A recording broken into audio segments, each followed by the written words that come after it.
Naomi Home presents the Halle High Back Executive Office Chair Assembly video.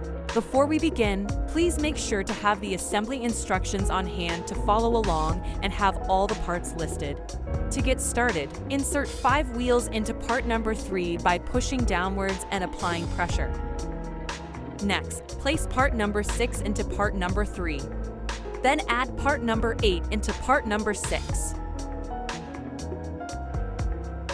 Connect part number 5 onto part number 2 by attaching 4A bolts into each corner hole. Connect both parts number 4 onto parts number 1 and 2 by using 4B bolts on each side. Do not fully tighten the bolt. Start by screwing in each B bolt halfway, and once all B bolts are in, then go back and tighten each bolt. Add 4 C covers onto each side of part number 4. Now, place part number 5 into part number 6.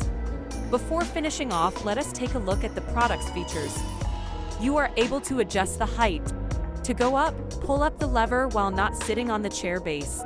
To go down, pull up the lever while sitting on the chair base.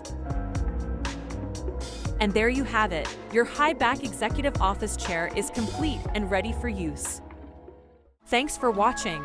Please like, subscribe, and share for more Naomi Home content. You can find the product link and more in the description below.